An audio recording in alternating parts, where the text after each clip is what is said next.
GST में बड़े बदलाव की तैयारी कर रही है सरकार, ये जानकारी मिल रही है।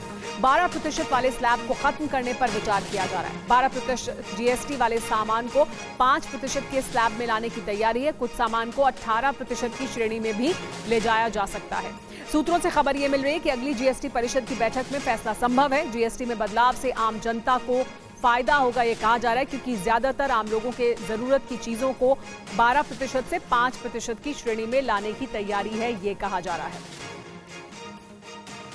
आइए अब आपको ये भी बताते हैं कि किन किन चीजों पर जीएसटी 12% से घटकर 5% की जा सकती है, जिससे आपका खर्च कम हो सकता है। स्टेशनरी पर जीएसटी कम की जा सकती है। टूथ पाउडर और टूथपेस्ट पर जीएसटी कम हो सकती है 5%। टाइल्स पर, कृषि औजार पर, छाते पर, साइकिल पर, सिलाई मशीन पर, प्रेशर कुकर पर, बर्तन, आयरन प्रेस यानी जो प्रेस करने वाली आयरन होती है उस पर कम की जा सकती है। छोटी वॉशिंग मशीन पर जीएसटी को 5% किया जा सकता है। गीजर पर, अधिकांश वैक्सीन जो लगाए जाते हैं उस पर 5% हो सकता है। और 1000 से ज़्यादा की कीमत के कपड़े जो हैं उन पर भी जीएसटी कम हो सकती है। 1000 तक के जूते चप्पल पर जीएसटी कम की जा सकती है। 5% की श्रेणी में उसे लाया जा सकता है। जीएसटी रेट में बदलाव का असर क्या होगा, ये समझिए।